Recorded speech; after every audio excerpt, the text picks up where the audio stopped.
Amados, a paz de Cristo para todos.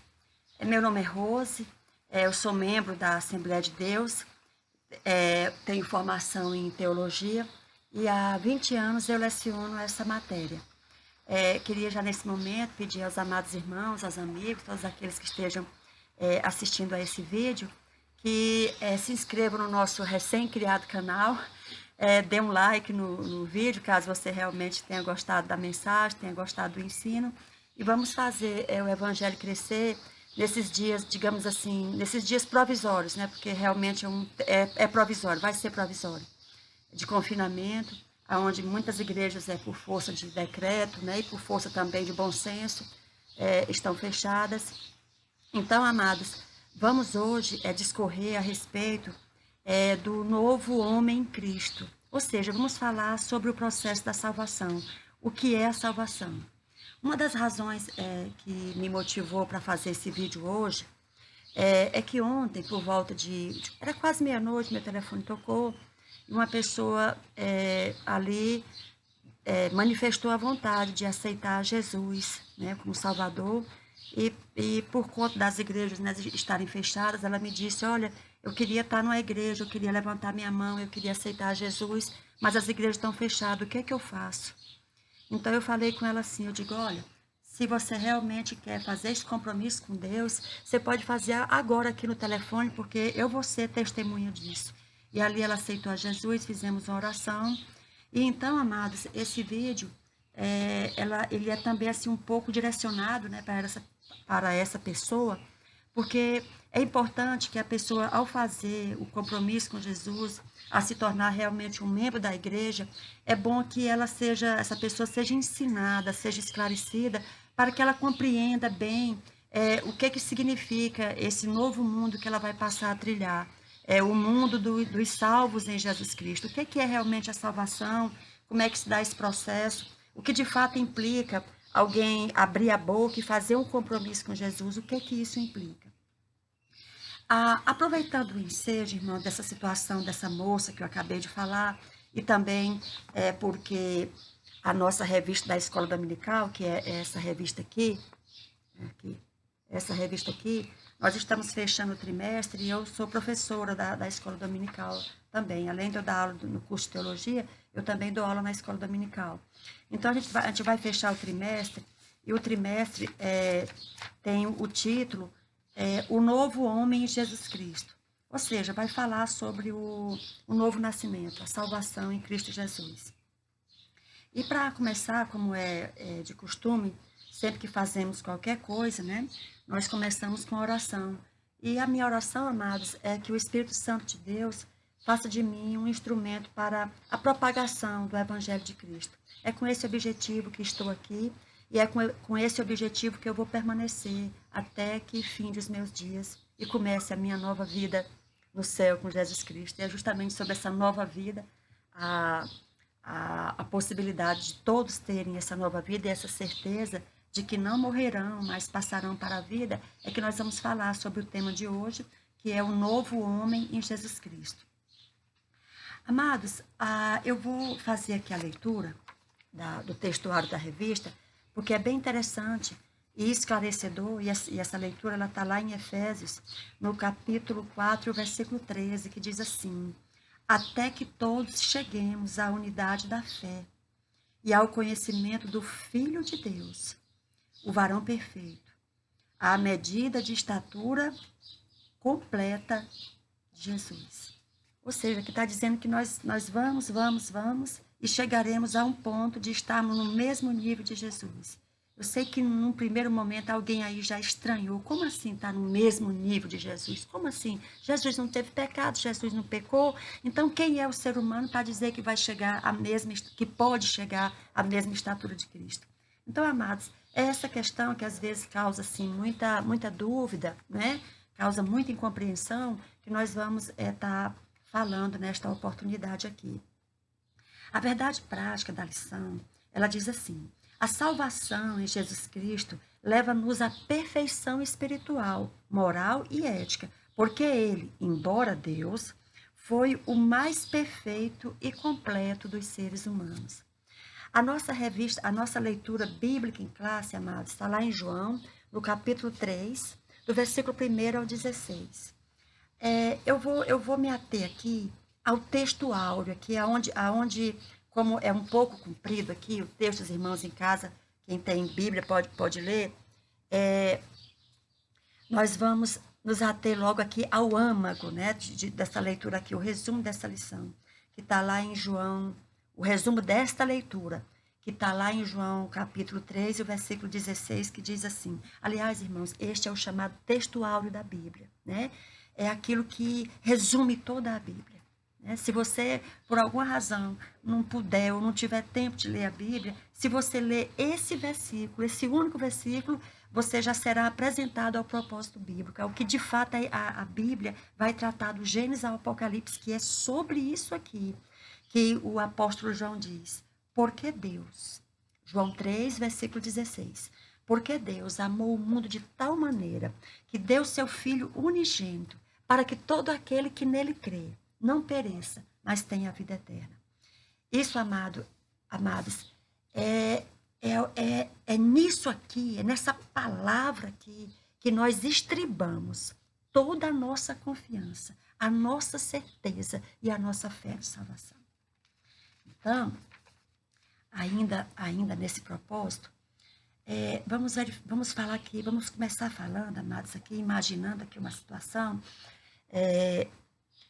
Deus lá no céu, ele olhando aqui para a terra.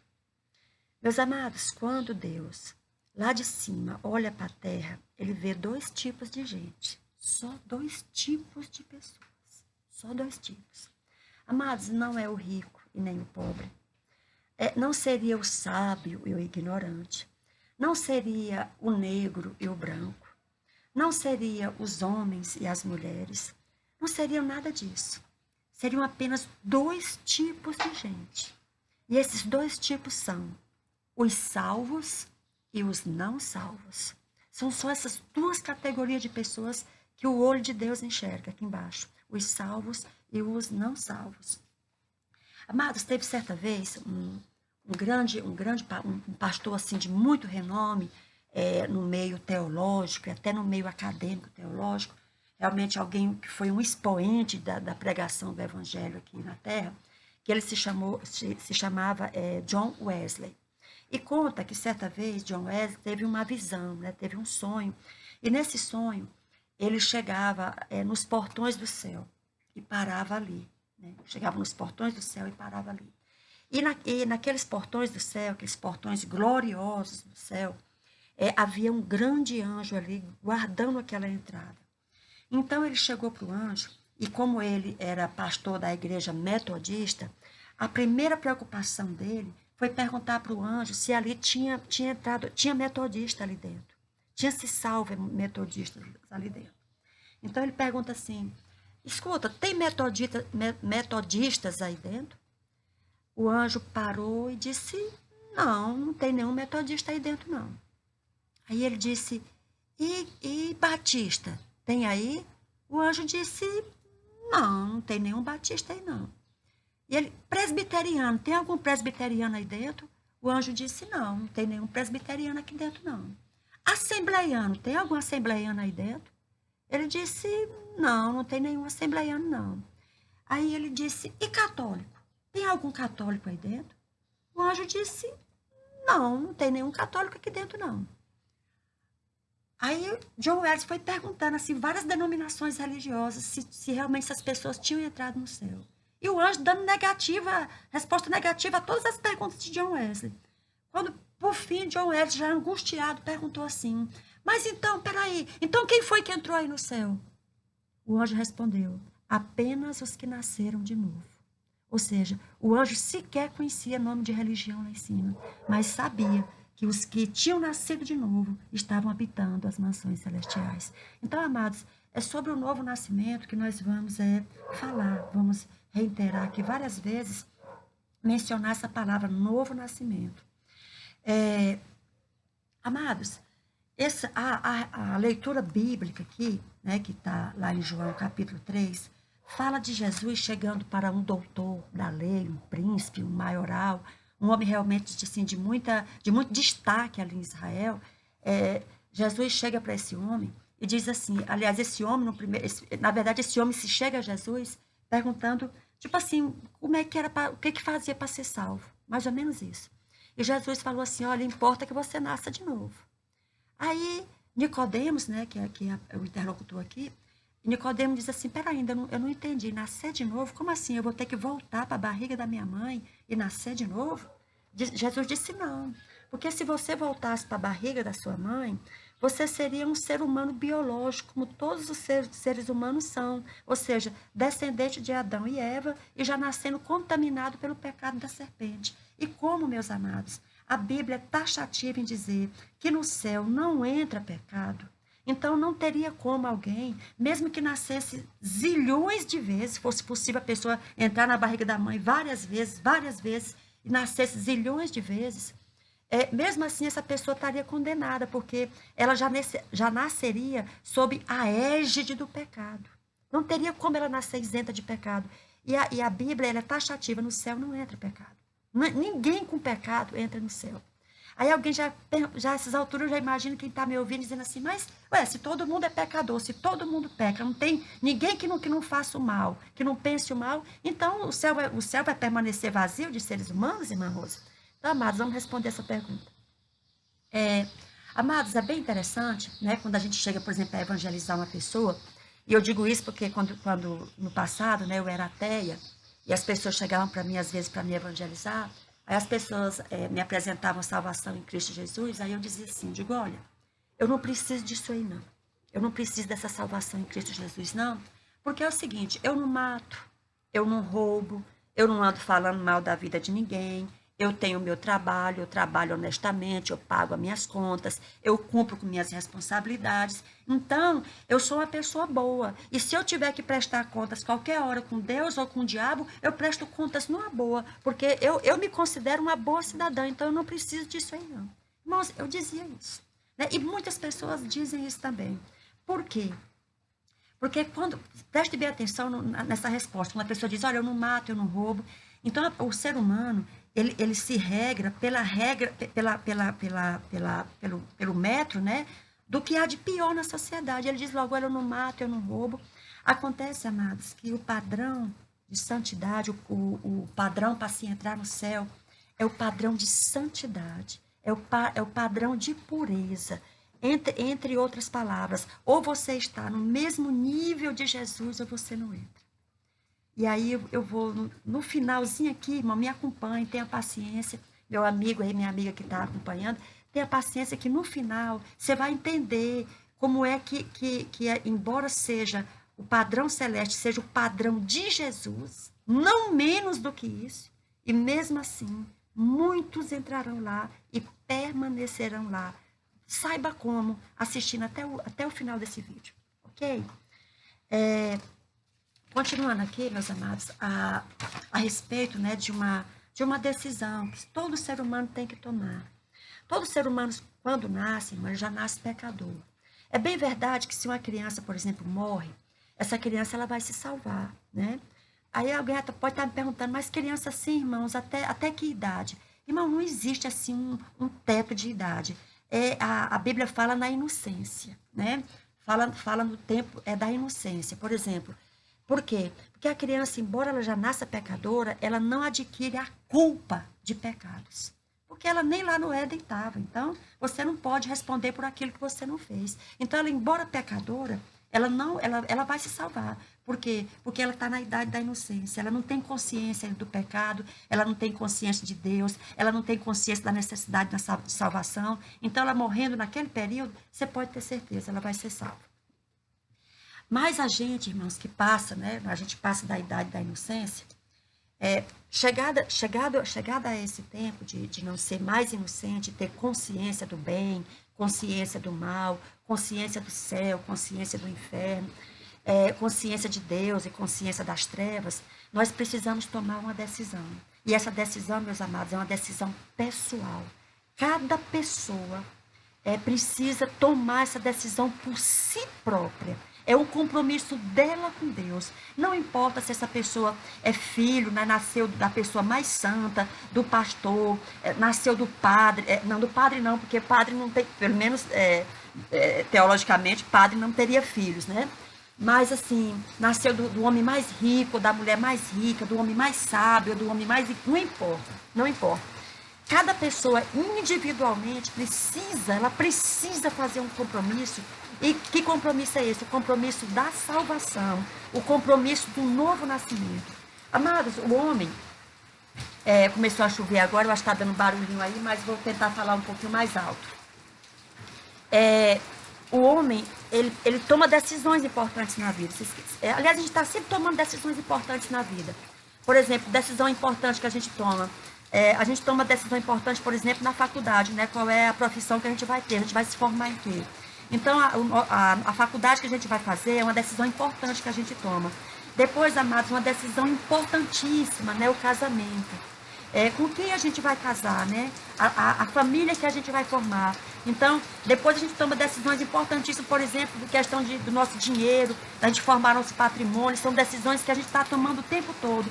Mas olha, amados, deixa eu falar uma coisa para vocês. Há uma decisão muito mais importante do que todas essas que eu falei e muito mais urgente para que todo ser humano tome essa decisão o quanto antes. E que decisão é essa? É aceitar o sacrifício de Jesus na vida dele. Porque se acontecer de a qualquer momento ele partir desse mundo, ele parta salvo em Cristo Jesus, parta na condição de novo nascido em Cristo e assim poder se adentrar às mansões celestiais. Amados, e essa decisão, ela tem que ser feita em vida. Por exemplo, a gente entende, por exemplo, quando na comunidade católica as pessoas morrem, e aí a missa do sétimo dia, né? Lembrando, amados, que a palavra missa significa sacrifício do sétimo dia. Então era como se fosse um sacrifício no sétimo dia que a pessoa morreu, fosse feito assim, teoricamente, um sacrifício por ela, né? Mas, amados, olha, eu entendo, né? Eu entendo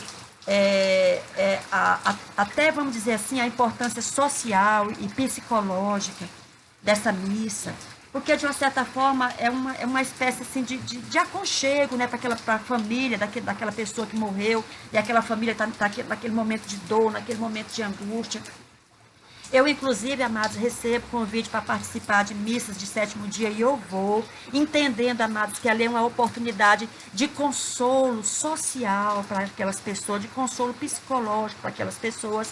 Mas deixa eu dizer uma coisa para vocês, meus irmãos. E eu não me sentiria confortável se eu dissesse outra coisa além do que eu vou dizer aqui. Eu não estaria sendo honesta à luz daquilo que eu creio e à luz daquilo que a Escritura nos diz. Amados, essa decisão ela tem que ser feita em vida. Porque depois que a pessoa morre, meus amados, em questão de salvação não há mais o que fazer.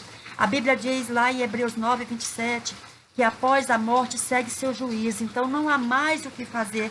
Por mais que a gente goste da pessoa, mesmo que seja nosso filho, nosso esposo, nossa mãe, nosso pai, não importa, não há mais o que a gente fazer para essa pessoa nesse quesito de salvação e, aliás, em quesito mais nenhum. Então, a importância, amados, às vezes, parece assim que o crente é chato, fica, né, enchendo a paciência das pessoas, falando de Jesus, falando da salvação. Amados, é porque, de fato, é uma decisão importantíssima e que todos realmente precisam tomar essa decisão.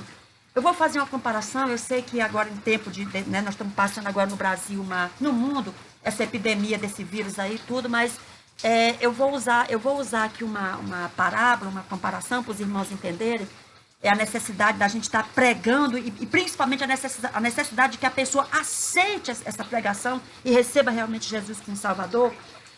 Eu vou fazer aqui uma comparação, meus irmãos. Vocês imaginem que haja... eu sei que agora a comparação está meio assim, realmente a gente está passando essa situação agora, mas vamos imaginar que não estivesse passando essa situação, mas a gente soubesse que havia um vírus mortal na Terra inteira e que esse vírus contaminaria todo tipo de pessoa, de todas as formas, de todas, vamos dizer assim, de todas as classes sociais. Esse vírus, independentemente do seu sistema imune, essa bactéria, esse vírus, iria acometer a pessoa.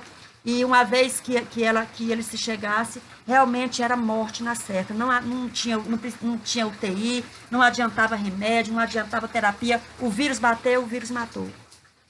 E por conta disso, meus amados, começasse assim a se criarem vários centros de saúde, postos de saúde, pessoas de porta em porta, agentes de saúde de porta em porta, dizendo assim, olha, você precisa se vacinar, esse vírus qualquer hora chega em você e vai te matar, é chegado uma hora que esse vírus vai te achar e te mata. Então, a gente começasse, irmãos, às vezes passar de frente ao posto de saúde e dizer, não, agora não dá, porque eu tenho que pagar minha conta de luz, eu preciso fazer isso, eu preciso fazer aquilo. Ou então alguém chega na porta, a pessoa diz, não, volta depois, porque agora estou com minha panela lá no fogo, não sei o quê. Amados, e fosse postergando, e uma hora o vírus bateu. O vírus chegou na pessoa. Aí eu lhe pergunto, meus amados, o que essa pessoa não daria para voltar um tempo atrás e ter tomado essa vacina? O que essa pessoa não faria? Então, amados, é algo semelhante, né? As igrejas estão aí, há sempre pessoas pregando o evangelho no rádio, na TV, de porta em porta, né? Pessoas te entregando panfleto nos ônibus, te entregando panfleto nas feiras, nas ruas, nas praças. E às vezes muitas pessoas assim, irmãos, até mesmo por não compreenderem, talvez, assim, a gravidade, né, daquela situação, elas, às vezes, negligenciam essa tomada de decisão. Mas é como eu disse, meus amados, é uma decisão que nós precisamos tomar o quanto antes, porque a gente não sabe, se, por exemplo, se hoje a gente morre, sei lá, morre de qualquer coisa, a gente não sabe. Amados, a Bíblia diz, agora eu não me recordo bem a passagem, mas é lá em Jó, salvo engano, capítulo 4, e o versículo 14. Os irmãos dão licença, eu vou tentar aqui achar, livro de Jó.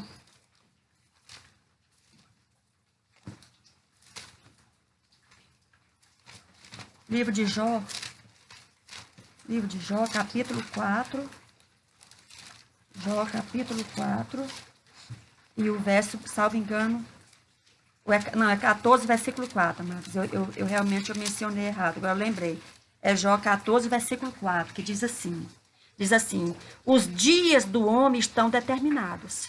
Contigo, ou seja, com Deus, está o número dos seus meses. Puseste-lhe limites, além dos quais não passarão. Amados, todos nós temos um limite de vida, a gente não sabe que dia é esse. Quando esse dia chega, irmãos, não tem mais o que fazer. Chegou ali, acabou, não há mais o que fazer, segue seu juízo. Então, a importância da gente realmente receber Jesus como Salvador em nossas vidas, uma espécie de vacina contra a morte eterna, a separação de Deus. Importantíssimo que façamos isso. Amados, eu vou correr aqui porque já estamos em 23 minutos e eu realmente não quero que esse vídeo fique muito longo, porque eu quero que ele fique mais ou menos dentro do que seria uma escola dominical, alguma coisa em torno de, no máximo, 1h30. Eu sei que, eu tiro por mim, irmãos, a gente não gosta de ver vídeo longo, não, mas às vezes é necessário.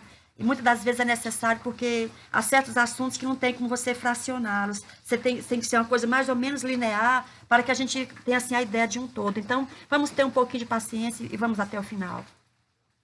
Amados, a Bíblia diz que a salvação, né, o processo de salvação, ela se dá basicamente em três atos, né?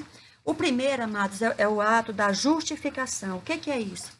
Por exemplo, quando nós fazemos o compromisso com Jesus e dizemos, olha, Senhor, eu recebo o teu sacrifício na cruz na minha vida. Quando nós dizemos isso e fazemos esse compromisso com Jesus, irmão, acontece algo que a Bíblia chama de justificação. Ou seja, a partir daquele momento nós nos tornamos justos perante a Deus. Não porque, de fato, tenha havido uma mágica e a gente, de repente, ficamos justificados, nos transformemos em pessoas justas nesse sentido social que nós conhecemos. Não. Essa ação miraculosa, amados, é a justiça de Jesus, que nós somos depositados nessa justiça e, por conta dessa justiça, nós nos tornamos justos. É a primeira coisa que acontece, isso é instantâneo, amados. Você levantou sua mão, aceitou Jesus como Salvador, a justiça de Jesus Cristo te cobre e você se torna justo perante a Deus. Após isso, amados, vai começar um processo chamado santificação. A santificação, ela não se dá de forma instantânea, porque a santificação é uma contrapartida de mim para Deus. Como seria assim? Irmão, seria meu novo viver. Eu já não viveria, né? Como de fato eu vivia até então. Por exemplo, aquelas pessoas, vamos imaginar, irmãos, assassinos. Era assassino, não assassina mais. Era roubador, ele passa a não roubar mais. Era um mentiroso, quanto mais, ele passa a não mentir mais. E assim por diante. E aí você pode estar dizendo, então quer dizer que uma pessoa, uma vez que é crente, ele não rouba, ele não mente, ele não assassina. Pois fique sabendo, irmã Rosa, que eu conheço sim muito crente que rouba, que mente, que passa os outros para trás, que trai a mulher, que é adúltero. Eu conheço muito crente assim. E esse crente, ele vai se salvar? Irmãos, sim, vai se salvar. Muitíssimo provavelmente, se ele permanecer em Cristo, ele não se desviar, ele vai se salvar sim. Mas como assim, irmã Rose? E esse processo de santificação aí que você falou, e o cara fez o que não prestava de novo? Amados, eu falei, é um processo. É dia após dia. Às vezes acontece é uma caminhada. Às vezes acontece nessa caminhada, irmão, a gente cair. Todo mundo cai. Você imagina, às vezes você sai da sua cozinha para o seu tanque de lavar roupa, ou você sai da sua cozinha ali para o seu sofá na sala e você cai, né? É normal que toda caminhada a pessoa caia. Agora, amados, o importante dessa queda é que a gente se levante e siga adiante. Peça perdão a Deus e continue adiante. Assim que, irmãos, para vocês terem uma ideia, assim que eu entrei para a igreja, tinha a Santa Ceia, né? Então, eu pensava assim, eu achava que quando a gente cear, a gente não podia ter feito nada errado, né?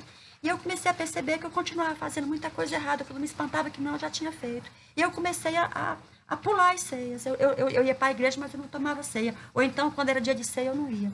Aí um dia o meu pastor chegou, né? Pastor Marcelo, ele chegou para mim e falou assim, ele disse, irmã Rose, eu estou observando que você não está participando da ceia. O que está acontecendo? Aí eu falei, pastor, é porque no dia da ceia acontece isso, acontece aquele outro, eu discuto com meu marido, eu xingo, não sei o quê. Aí ele falou assim, irmã Rô, deixa eu lhe falar uma coisa.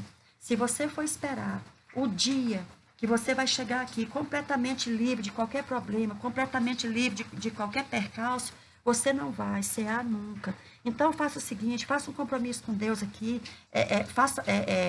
na verdade, renove o seu compromisso com Deus, peça perdão a Deus e sei. Depois chegue lá e não perda a oportunidade agora não.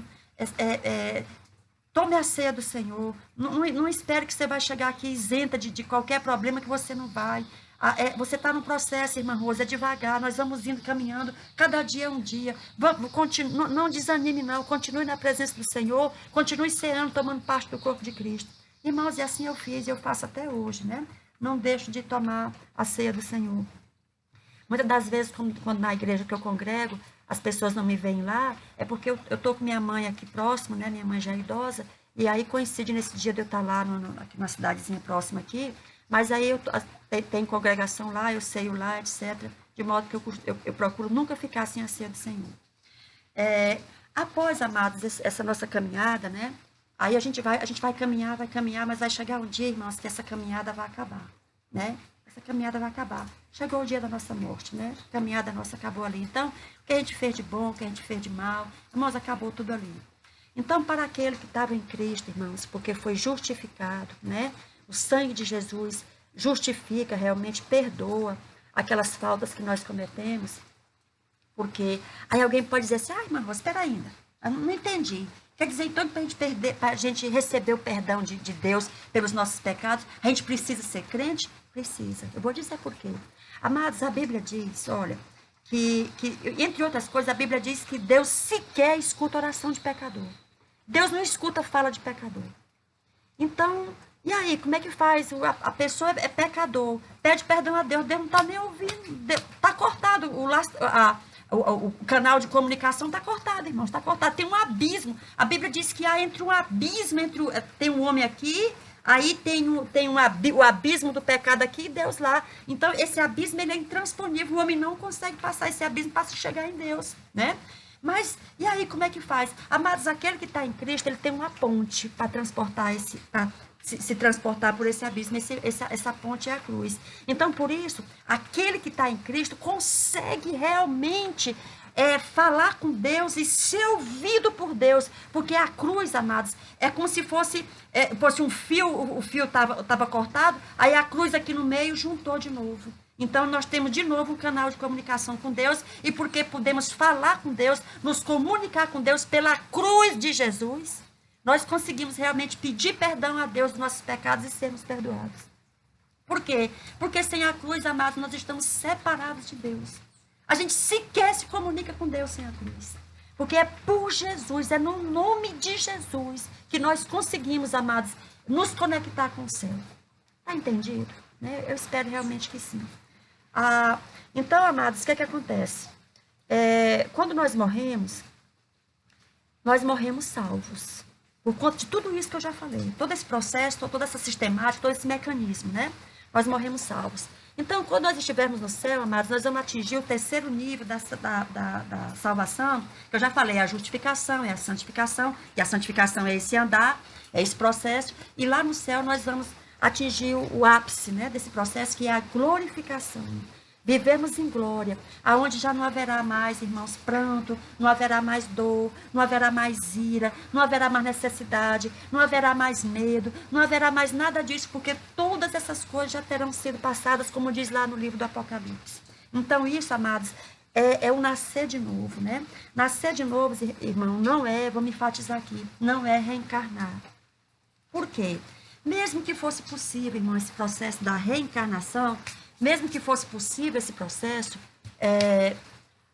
o homem podia nascer várias vezes, mas a cada vez que ele nascesse, ele já nascia contaminado pelo pecado da serpente e cometeria os mesmos erros de novo, amado, porque o homem, ele é incorrigível, o homem, ele nunca evolui, não. Você pode ver a história da humanidade, amados, é sempre assim. Quando o homem faz uma coisa para melhorar, naquela melhora que ele fez, vem 10 atrás para acabar. Então, assim, de fato, amados, a gente nunca evoluiu. O que aconteceu, amados, é que os nossos mecanismos de tecnologia têm avançado, mas o caráter do homem, a alma do homem nunca evoluiu. O homem continua, amados, tão selvagem, né? Tão selvagem quanto os nossos primórdios lá de trás, né? O fato dele ter supostamente ido à lua, que eu não sei se ele foi, que inventou a penicilina, que inventou o computador, isso e aquele outro, ele não significa que ele melhorou moralmente, não, irmãos. O homem continua matando, roubando, estuprando, mentindo, desfazendo das pessoas, humilhando pessoas. Amados,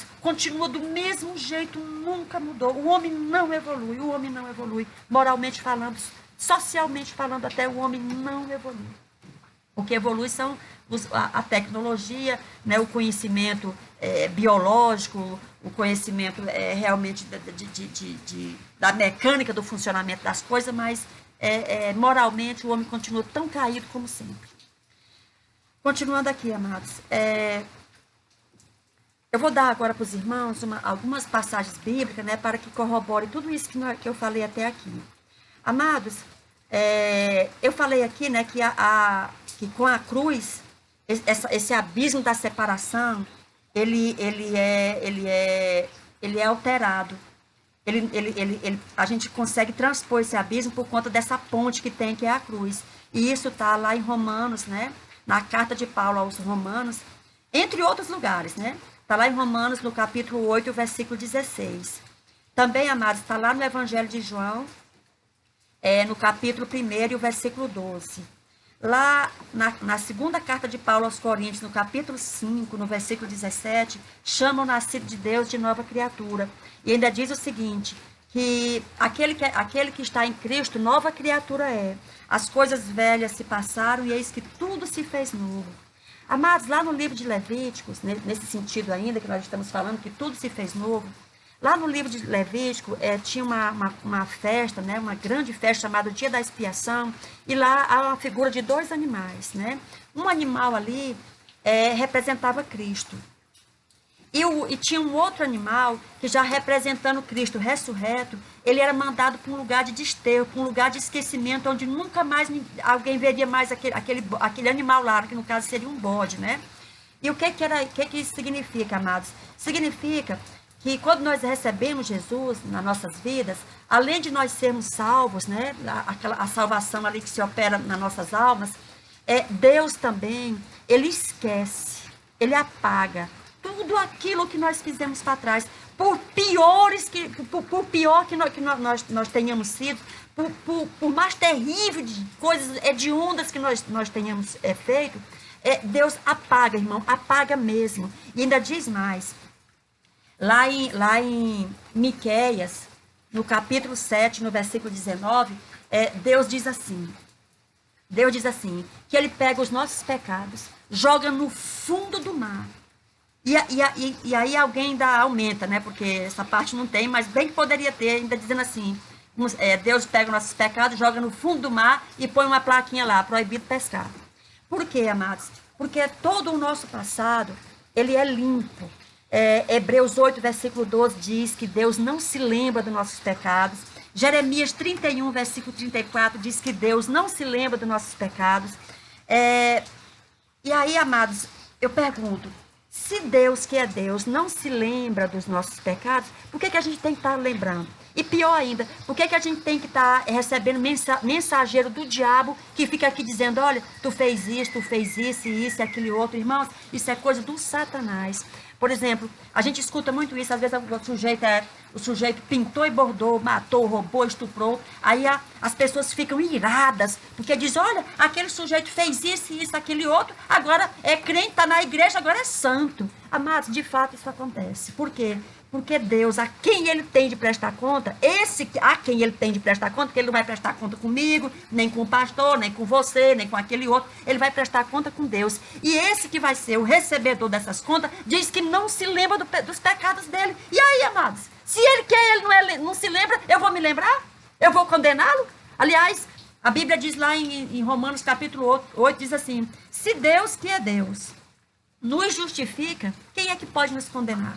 Daí porque, amados, essa mensagem singular da salvação, esse Deus que não somente salva, mas ele restaura a nossa alma, no sentido de dizer, fica em paz, porque o teu passado está apagado. Amém, amados? Isso é maravilhoso, só Jesus Cristo realmente nos proporciona uma bênção, uma riqueza dessas. Outra coisa, meus irmãos, tem lá no Evangelho, no primeiro livro de João, desculpa, amados, aqui, tem um mosquitaiado aqui, mosquito aqui tão terrível, inclusive nesse momento aqui onde eu estou gravando aqui no Distrito Federal, está tendo uma epidemia também de dengue. No primeiro livro de João, no capítulo 2 e no versículo 9, diz assim, que aquele que é nascido de Deus não vive na prática do pecado. Amados, deixa eu explicar para vocês, olha, não é que a gente que é crente, a gente não peque, longe disso, amados, porque qualquer um que disser que não peca é mentiroso, né? E se é mentiroso, já pecou por conta da mentira, que é uma das principais mentiras, uma vez que Satanás é o próprio pai da mentira, né? Então, pecado terrível, eu simplesmente dizer que não pecasse, já seria um pecado terrível, porque eu estaria mentindo. Pois bem, mas então, amados, o que esse versículo está dizendo, né? A primeira carta de João, no capítulo 2, no versículo 9. Irmão, diz o seguinte, que o crente, ele peca, mas ele não se sente mais confortável com o pecado. Aquilo fere ele, aquilo incomoda ele. Amado, certo dia, por conta de uma situação aqui, eu gravei uma mensagem, mandei para uma pessoa minha, na verdade, uma cunhada minha. Eu mandei essa mensagem para ela. Depois, irmãos, eu me arrependi assim profundamente mesmo, sabe? Não que eu tenha falado algo, irmãos, que fosse no meu coração, eu recebesse aquilo como mentira. Não, aquilo que eu falei era o que de fato ali eu estava crendo naquilo que eu estava dizendo, sim. Não era uma coisa de má fé, eu não maquinei aquilo para fazer, não. Mas olha, mesmo sendo algo de boa fé que eu tinha feito, eu entendi que eu tinha sim magoado aquela pessoa, tinha magoado aquela família, e então eu não conseguia, irmão, mais dormir direito, sabe? Eu não conseguia mais, de verdade, fazer nada. Então, eu ia fazer umas caminhadas, e aí eu passava por perto da casa dela, eu ficava olhando, sabe assim? Mas você sabe, irmãos, que às vezes a nossa natureza carnal, às vezes nos prende muito ainda ao velho homem, né? A questão do orgulho, da vergonha e tal, de chegar e pedir perdão para a pessoa. Mas um dia eu fui, pedi perdão a essa pessoa, abracei essa pessoa, chorei, para essa pessoa, pedir perdão realmente, porque eu entendo, irmãos, que quando eu faço alguém sofrer, ou eu faço alguma coisa que Jesus não faria, por exemplo, aquilo me incomoda, eu não consigo dormir com aquilo ali, até que eu vá e eu realmente eu restabeleça ali a ligação com aquela pessoa e pedir perdão para essa pessoa. Então, essa é a diferença, amados. O ímpio, vamos chamar assim, ele faz o erro e ele dorme com o erro tranquilo. A consciência dele ali está cauterizada, então ele dorme tranquilo, ele faz o que é errado, ele arruma um jeito de se justificar, entendeu? E dorme tranquilo. O crente, ele não faz isso, porque ele não arruma um jeito de se justificar, porque ele sabe que o padrão dele é o padrão de Jesus, não menos do que isso. Então, não resta outra saída. Você magoou alguém, corra lá e peça perdão. É assim, amados, que a gente anda e que a gente trilha na estrada da santificação. Andando um pouquinho mais aqui, meus amados, nós estamos já em 40 minutos. Vamos falar aqui sobre a necessidade do batismo, né? Porque há alguns mecanismos, amados, que o salvo, ele vai andar, né? E vai cumprir alguns mecanismos. Entre eles, o batismo, né? O batismo, irmãos, ele é uma ordenança, né?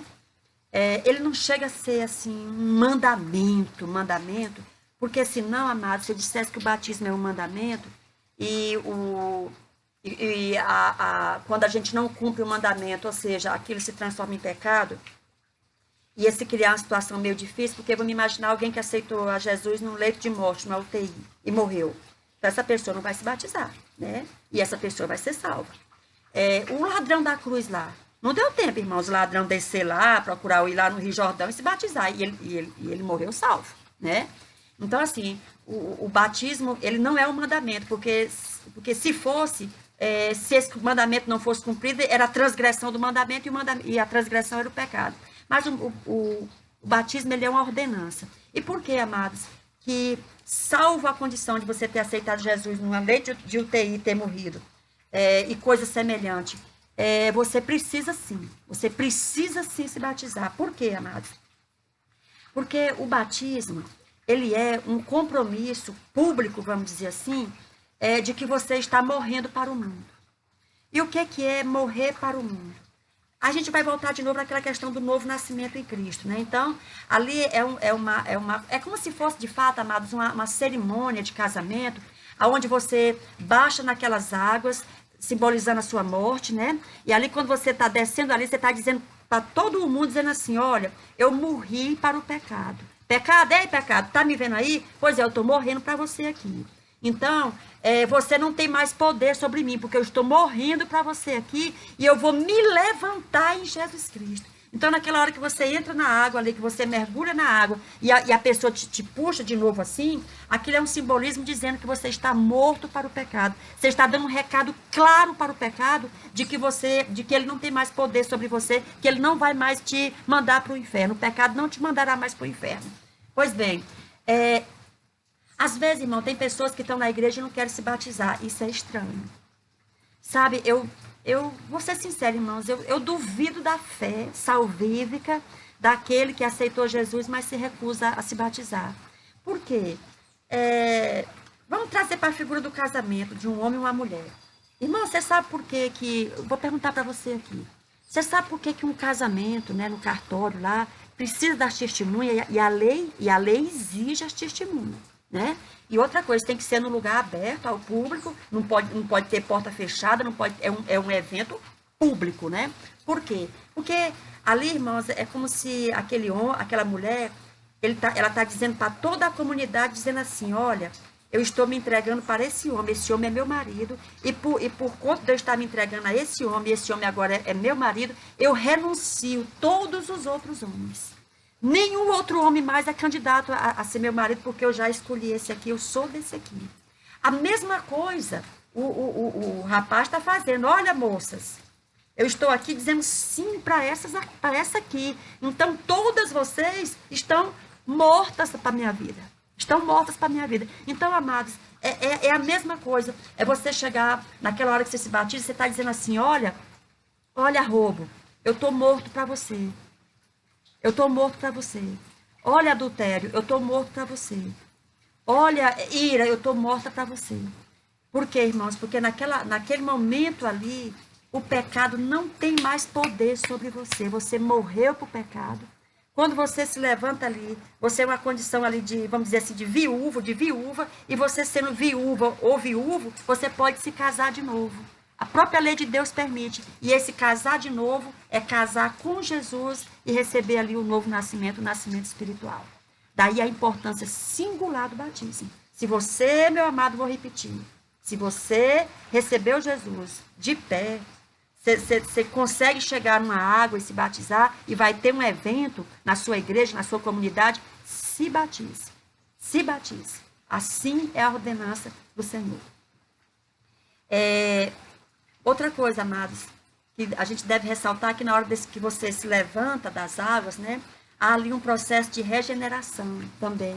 É como se, naquele simbolismo ali do levantar das águas, você recebeu um corpo espiritual, um corpo regenerado, um corpo que não será mais, vamos dizer assim, deteriorado, porque você está recebendo, junto, amados, com a dádiva do novo nascimento, da salvação, você recebe também um corpo que não vai envelhecer mais. O corpo espiritual que você terá, né? No momento em que você se encontrar com Jesus, você partir dessa vida, você partirá daqui com um corpo que jamais envelhecerá. Não é, por exemplo, como na mitologia grega, amados, tem uma história interessante, que uma certa Sibila de Cuma, ela chega para o deus Apolo, né, do deus da mitologia grega, e pede, ela pediu a eternidade, né? Aliás, ela pediu a imortalidade, ela não ia morrer mais, ela não queria morrer mais, né? Pediu a imortalidade para o deus lá, para Apolo. Aí diz que Apolo achou aquele pedido estranho, mas pediu, eu vou fazer do jeito que ela pediu. Aí deu a imortalidade para ela. Só que a Sibila esqueceu algo importantíssimo que deveria vir junto com a imortalidade. Ela esqueceu de pedir a juventude também. E a Sibila foi envelhecendo, virou um maracujazinho. Por fim, botaram ela dentro de uma gaiola e dizem que as pessoas, né, a história da mitologia conta que ela podia ser vista toda enquirquilhadinha, toda engiadinha, clamando pela morte e não morria, e ficou presa naquele corpo deteriorado, naquele corpo velho, naquele corpo ali cansado, mas não será assim conosco. A nossa imortalidade, amados, como está lá em 1 Coríntios 15, a partir do versículo 51 até o 58, a nossa... antes que a gente receba a imortalidade, primeiro a Bíblia diz que nós vamos receber a incorruptibilidade, ou seja, é um corpo jovem, um corpo que jamais se corromperá, se derreterá, se adoecerá, ou seja, seremos jovens para sempre. Amém, amados? Continuando aqui, essa questão ainda, irmãos, vamos voltar ao que eu tinha dito lá em Hebreus 10, no versículo 17, fala, por exemplo, que nossos pecados, entre outras passagens, né, que eu já citei outras aqui, fala que os nossos pecados serão apagados. Deixa eu contar outra coisa para vocês. A história conta, né, que quando Martinho Lutero, né, a pessoa que idealizou ali, que fez a reforma protestante, Martinho Lutero, ele, no momento da morte dele, Satanás chegou. O próprio demônio chegou lá, e chegou com uma lista enorme dos pecados de Lutero.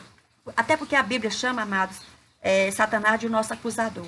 Então, para você, meu irmão, que aceitou Jesus e está ouvindo aí um bochicho no seu ouvido, ou então até na boca de alguém usado pelo diabo para dizer assim, olha, eu sei o que foi que tu fez isso, tu fez aquele outro, irmão, repreenda, porque isso é artimanha do Satanás para te entristecer e te tirar dessa estrada, porque tudo que o diabo quer é que aquele que recebeu Jesus saia da estrada e se desvie, né? Às vezes pelas mais diferentes razões, inclusive por tristeza, né? A pessoa não conseguiu superar, teve um passado tão terrível e aí não consegue superar porque o diabo está ali. Embora Deus já tenha superado por você, Deus não se lembra mais, mas está ali o demônio, ó. Então, quando chegar, irmão, faça como Martinho Lutero fez. Também para ainda. Então, Martinho Lutero ali nos seus últimos momentos de vida, chegou o diabo, irmãos. Chegou o diabo com um rolo enorme, sabe? Um rolo enorme. E como se fosse aquelas calculadoras que tinha antigamente, tinha aqueles rolos assim enormes que ia bem longe, né? Aí, ou um mesmo rolo de papel higiênico. O diabo abriu assim o rolo de papel higiênico, daqui não sei nem aonde, sabe? E aí começou a ler para Martinho Lutero lá, olha, eu trouxe aqui a lista dos teus pecados. E eu vou te lembrar de quais foram eles, ó. Foi isso. Aí o diabo bebia uma água, que já estava com a garganta já seca de tanto falar. Aí Martim Lutero disse, tem mais? Eles, tem sim, peraí, tem outro rolo aqui, peraí ainda. Foi isso, e foi indo. O diabo já estava rouco, irmão, de tanto falar, de tanto, né? Aí, por fim, quando já estava ali umas 3 horas, direto, o diabo só, por fim, Martim Lutero falou assim, você acabou? Ele disse, acabei. Aí Martim Lutero calmamente disse assim, então escreve aí embaixo. O sangue de Jesus Cristo me purifica de todo pecado.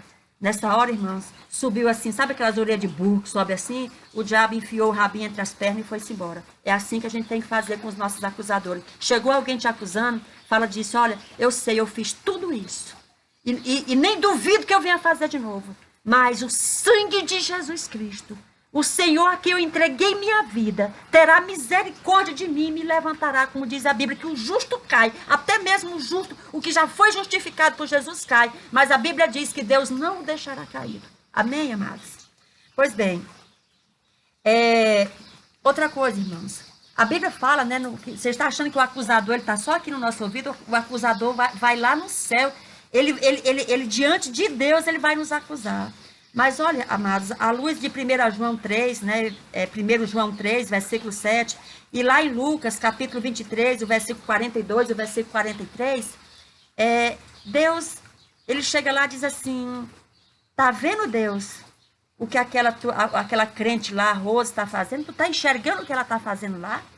Então, irmão, Deus olha assim para baixo e diz assim, olha, o que ela está fazendo? Tu não está vendo não, rapaz, o que ela está fazendo lá? Ele disse, olha, não está dando para me ver, porque por sobre ela tem uma tenda, tem uma espécie de lençol de sangue, eu não estou conseguindo ver. Amada, essa tenda, esse lençol de sangue que está sobre mim, que está sobre você, é o sangue de Jesus Cristo, que nos limpa e nos purifica de todo pecado. Amém, irmãos? E isso não é incentivo para crente pecar, não. Porque, como eu disse, o pecado deve nos incomodar. Deve nos incomodar e nós devemos voltar lá onde nós caímos e consertar aquilo ali. Pedir perdão, se for o caso, para quem você atingiu, devolver aquilo que você roubou. O importante é não deixar que você morra naquele pecado. Vá lá, como a Bíblia diz, se lembra de onde tu caiu, se conserta e volta. Amém, irmãos?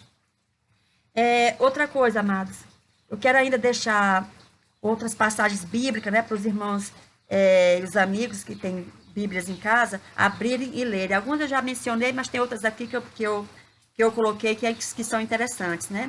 Lucas, capítulo 23, o versículo 42, primeira carta aos Coríntios, né, no capítulo 1 e o versículo 2, o livro de Êxodo, o capítulo 19 e o versículo 5, primeiro livro de Pedro, no capítulo 2 e o versículo 9, que vai dizer, irmãos, isso que eu estou dizendo aqui, que posicionalmente, ou seja, diante de Deus, nós somos santos. Já somos santos perante Deus. Mas aqui na terra nós estamos em processo de santificação.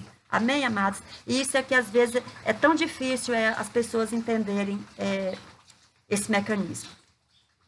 É interessante, irmãos, a gente ressaltar que a vontade de Deus, né, para todo homem, principalmente para aquele homem que já chegou ao esclarecimento e se transformou num novo homem, né, nasceu de novo, a vontade de Deus para nossas vidas é que esse processo de santificação, irmãos, ele não seja interrompido. Uma vez que você começou a andar, siga adiante, não olhe para trás, não deixe que nada te desanime, amados, e segue, até aquele dia em que você encontrará com Jesus nos ares. Amém, irmãos? Outra coisa, amados, a Bíblia diz que nós devemos ser imitadores de Cristo. Eu sei que muitas das vezes, quando um pastor cai, principalmente pastor, né? A figura do pastor cair é festa assim no meio, no mundo, porque o mundo aplaude, né? Quando um pastor cai. Olha, tá aí, ó, é pastor, tá na igreja, ó, com a Bíblia debaixo do braço, não sei o quê, olha aí o que ele fez, olha o que ele fez. Mas acontece, amados, que quando a liderança nossa cai, isso não justifica que nós caiamos também. Isso não justifica que nós venhamos a nos entristecer a ponto de abandonar essa estrada. Por quê, amados? Porque a Bíblia diz lá na primeira carta aos Coríntios, do capítulo 11, o versículo 1, entre outras passagens, que nós somos imitadores de Jesus. Nós não somos imitadores do pastor, necessariamente imitadores dele. Tudo que ele fizer, a gente tem que fazer. Não, nós somos imitadores de Jesus. Outra coisa, amados, enquanto a gente está olhando para Jesus, a gente anda até por sobre as águas, como Pedro andou. Mas a partir do momento que a gente começa a olhar para um lado, começa a olhar para o outro, irmão, a gente afunda. Certa vez, meu filho me perguntou, meu filho ainda era pequeno, falou assim, mãe, se a gente começar a olhar para a crente, mãe, a gente cai, né? A gente se desvia. Eu falei, meu filho, não precisa a gente olhar para a crente, não. Basta a gente olhar para a gente mesmo que a gente se desvia. E nós não devemos estar olhando para nós nem para a crente, não. Nós devemos estar olhando para Jesus. Jesus é o nosso modelo. Então, amados, se alguém, por exemplo, sei lá, você ficou sabendo que alguém roubou na igreja XYZ, que alguém é mercenário na igreja XYZ, você faça a seguinte pergunta assim, e Jesus é mercenário? Se a sua resposta for sim, irmão, tudo bem, se desvia e deixa o evangelho para lá, né? Mas se a sua resposta for não, Jesus não é mercenário, Jesus não é o roubador. Então, amados, permaneça nessa estrada, permaneça no evangelho. Amém? Outra coisa, amados, ainda em relação a gente permanecer nessa estrada e não de se desviar dela, você pode ler também lá na primeira carta aos Tessalonicenses, no capítulo 4 e no versículo 3. Outra coisa, irmãos, rapidamente, está indo para 55 minutos, eu quero já fechar já. Mas eu quero falar uma coisa para vocês. Fazer aqui uma analogia. Eu gosto de fazer, assim, amados, analogias. Eu gosto de parábolas, de comparações, porque eu acho que isso é um recurso didático, assim, muito eficiente, né? Tanto é que Jesus usava sempre essas parábolas. Amados, mas agora não é uma parábola, não. Eu vou fazer, assim, uma figura, né? Eu vou fazer, assim, uma conexão com uma figura aqui. Irmão, você sabe por que o sangue de Jesus ele é eficiente contra o pecado da serpente? Eu vou dizer para você. Porque Jesus, amados, ele venceu a serpente. Jesus, ele morreu como homem ele morreu. Ou seja, é como se, veja bem, embora ele não tenha sido, como eu já disse aqui na aula anterior, ele não nasceu sob o signo do pecado, sob a égide do pecado, porque ele não foi concebido de forma natural. Maria engravidou de Jesus, Maria era virgem, né? O nascimento de Jesus foi sobrenatural, mas pelo fato, irmão, dele ter encarnado, ele também, né, em si, ele sofreu em si, digamos assim, a picada da serpente. Tanto é que ele morreu. Jesus morreu, porque Jesus recebeu em si a picada da serpente, picada essa que seria a picada que todos nós, essa picada mortal que todos nós receberíamos em nós mesmos e morreríamos fatalmente e para sempre. Jesus recebeu essa picada nele. O veneno do pecado atingiu Jesus, porque Jesus se ofereceu. Amados, é como se fosse uma naja ia jogar o veneno assim, e nessa hora Jesus entrou na frente, e aquela picada, aquele veneno bateu nele, e ele morreu. Pois bem, vamos fazer agora uma analogia, irmãos, com algo bem semelhante, que acontece com o processo, por exemplo, do soro. Os irmãos sabem que quando a gente é mordido por uma cobra, a gente recebe o soro. Veja bem que não estamos falando de vacina, né? Até porque, irmão, não existe prevenção para o pecado. Você nasceu, você já está picado. Então, não adiantaria desenvolver uma vacina. Não existe vacina para o pecado. Você já nasce com a já no momento que o óvulo e o espermatozoide se juntaram ali, você já está contaminado, não tem mais o que fazer. Agora é correr atrás do soro, né? Porque a picada já foi. Pois bem. Então, amados, como é que se dá, por exemplo, o processo do soro? Como é que a gente, por exemplo, é mordido por uma cascavel, a gente vai no hospital e o médico aplica o soro e a gente não morre? A coisa, irmãos, é mais ou menos assim. Eles pegam o soro da cascavel, de outras cobras lá, e eles inoculam o soro no cavalo. No cavalo. Se o cavalo não morrer, tá entendendo? Aquele sangue dele agora está apto para salvar qualquer pessoa que seja picada daquela cobra. É desse jeito. Ou seja, fazendo uma analogia, irmãos, até um pouco indigna, né? Comparando Jesus com esse cavalo, Jesus recebeu essa picada, recebeu esse veneno em si e sobreviveu a ele. Então, pelo fato dele ter sobrevivido a ele, o sangue dele agora é eficaz para me salvar da morte desse veneno mortal e inevitável em cima de todo ser humano. Os irmãos entenderam, meus amados? Por que que o sangue de Jesus é o único antídoto contra o pecado? Porque ele foi o único que recebeu em si o veneno da serpente e sobreviveu a ele. Então agora ele está apto sim, para que o sangue dele purifique o veneno que há em mim, o veneno que há em você, e a gente possa sobreviver a esse ataque de Satanás, esse ataque da morte. Amém, amados? Uma última, prometo aos irmãos, já fechou uma hora aí, eu prometo aos irmãos que agora é a última mesmo. Mas deixa eu falar para você, ainda em relação, porque eu sei que, como eu disse antes, principalmente no meio teológico, no meio do mundo mesmo, né, no meio secular, é muito difícil que as pessoas aceitem que um desgraçado, um pobre coitado, um infeliz, sabe assim, um profano, uma pessoa, um malfeitor, abra a boca e diga que entra no céu, né? Por quê, irmãos? Porque as pessoas sabem, né? Como eu disse aqui no início, que no céu não tem pecado. O padrão para se entrar no céu, só se entra no céu se tiver o mesmo padrão de Jesus. Menos do que isso você não entra. Então nós somos tentados a imaginar que o céu estará vazio de seres humanos, porque quem consegue chegar nesse padrão aqui? Como é que se entra no céu? Irmãos, agora sim, eu vou propor uma parábola e vou lhe dizer como é que esse processo acontece. Vamos imaginar uma situação. Amados, vamos imaginar o seguinte. Vamos imaginar uma festa de gala, uma coisa assim muito esplendorosa, muito exclusiva, sabe assim? Vamos imaginar uma cerimônia de posse na Academia Brasileira de Letras. Vamos imaginar isso, né? Ou seja, um evento exclusivíssimo, né? Pessoas que vão entrar ali só entrarão aqueles que estão com o convite é individual e nominal. Pelo fato de eu ter recebido um convite desse, vamos imaginar, eu não podia levar meu filho junto, entendeu? Porque o convite é individual. E além do mais, irmãos, eu vou estar vestida a rigor. Geralmente no próprio convite está dizendo lá qual é o tipo de roupa para você entrar lá. Se você entrar com a roupa que não está dentro dos conformes, você vai ser barrado, embora esteja convidado, mas você vai ser barrado. Então, assim, algo exclusivo demais, demais, demais. E obviamente que esse prédio está cercado de segurança, de câmera, de tudo, ou seja, penetra ali, pode esquecer, penetra, não vai entrar. Não entra mesmo, né? Aí vamos imaginar, meus amados, que quem vai ser homenageado, né, como a virar um novo imortal, imortal porque esse é o título que eles usam para as pessoas que se tornam membros da Academia Brasileira de Letras, né, mas é imortal no sentido de que a obra dele, né, os livros dele vão ser editados e editados e editados, não é essa imortalidade que a gente costuma falar no meio espírito, no sentido espiritual, não, amados, mas eles são chamados de imortais.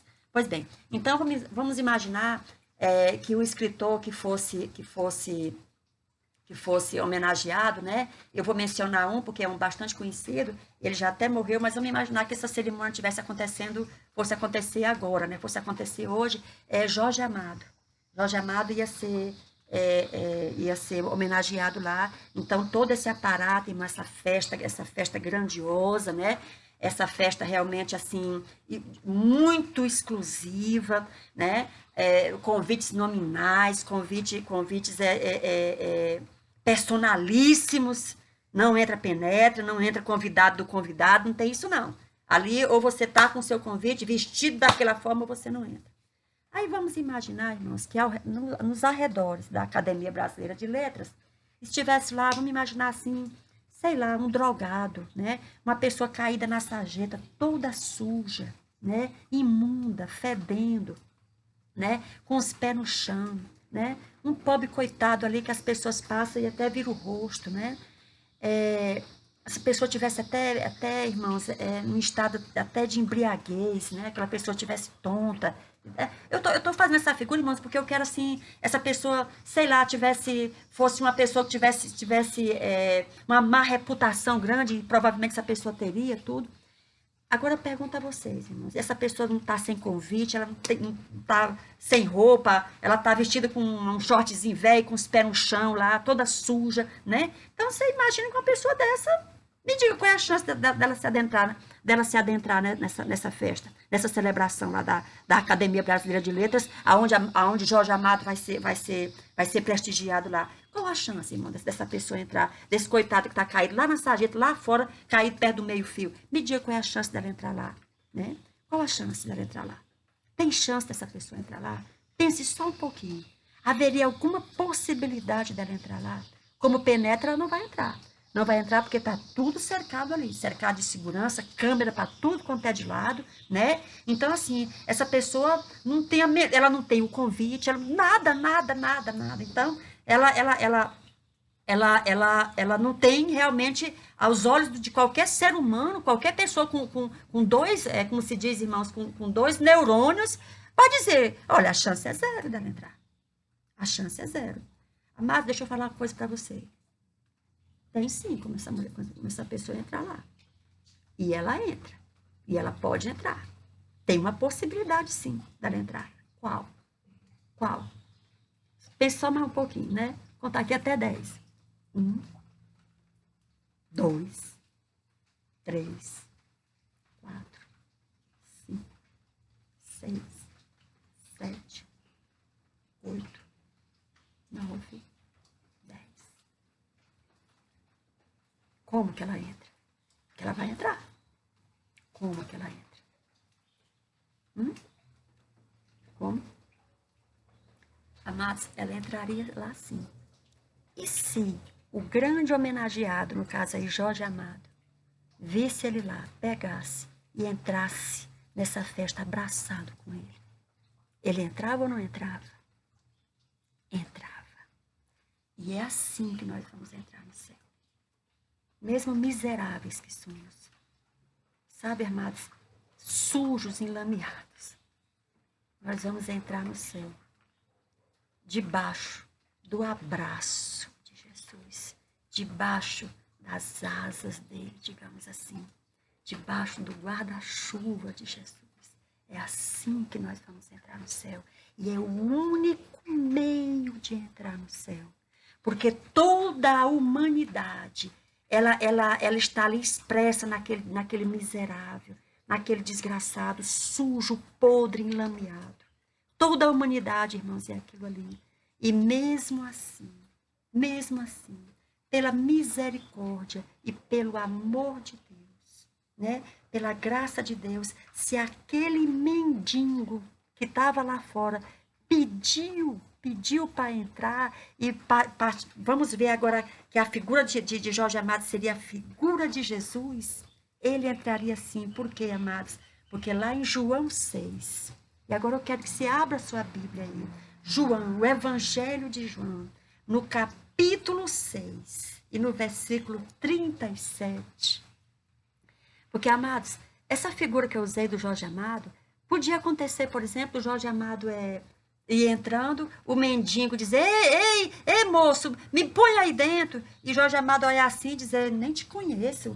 Tipo assim, longe de mim tal coisa, né? Aonde que eu vou te botar tu nesse estado aqui dentro? Tu tá ficando doido? E a minha reputação, onde é que vai ficar? Fica feio, rapaz. Olha a minha roupa aqui, olha como é que eu tô. As pessoas que estão lá dentro, tu não se enxerga, não? Poderia sim, irmãos. Ou simplesmente Jorge Amado olhar para ele e fingir que nem tinha visto. Né? Humanamente isso aconteceria, e muitíssimo provavelmente aconteceria sim. Aquele pobre coitado não entraria lá não, na Academia Brasileira de Letras não. Mas agora vamos tirar a figura aí do Jorge Amado e botar de Jesus. Mas na hora que Jesus fosse entrando ali, né, conforme está lá em João 6, versículo 37, e aquele miserável dissesse assim, Jesus, me leva contigo. Olha a resposta de Jesus, irmãos. João 6, versículo 37.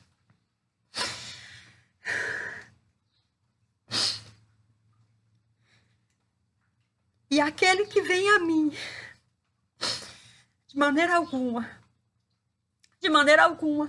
eu lançarei fora. Por isso, irmãos, é que nós temos a certeza da nossa salvação. Temos também a consciência da nossa podridão. dos nossos pecados, das nossas fraquezas. A gente tem consciência disso. Nós temos também a consciência do amor de Jesus, que é um amor tão grande que a gente não consegue mensurar. Porque, como diz a palavra de Deus, porque Deus amou o mundo de tal maneira, é um amor tão grande que a gente não consegue assim imaginar e mensurar que amor é esse. E por isso mesmo, amados, nós vamos entrar assim no céu. Nós estaremos no céu com Jesus. Porque todo aquele que chega até ele e diz, me leva junto, Jesus leva. E por isso, amados, vamos permanecer nesse amor, aceitar esse amor, porque não há saída para o homem, não tem outra forma do homem se livrar, amados, da morte eterna, dessa condenação eterna, que não ser por Jesus Cristo. É como um peixe, amados, de repente alguém dizer assim, peixe, entra para essa água aqui, fica nessa água, e o peixe dizer, não, eu não quero água não, eu vou para a terra, pensando que há outro meio dele permanecer vivo. Não, a água é o único meio de um peixe permanecer vivo. Assim também, amados, está na água, né? Nas águas da regeneração, nas águas do batismo, nas águas realmente da justificação, nas águas da santificação, nas águas vivas que Jesus nos oferece. É o único meio de nós, amados, permanecermos vivos em Cristo e para sempre no céu. Que Deus abençoe tua vida. E você, minha amada, que aceitou Jesus ontem aqui por telefone comigo, medita bem tudo que foi dito aqui e não desvanece não. Segue adiante. Segue adiante. E nós um dia estaremos nessa grande festa, celebrando juntos na ceia do Senhor no céu. Que Deus nos abençoe, que Deus nos guarde, Deus nos fortaleça. Em nome de Jesus. Deus abençoe, meus amados. Amém.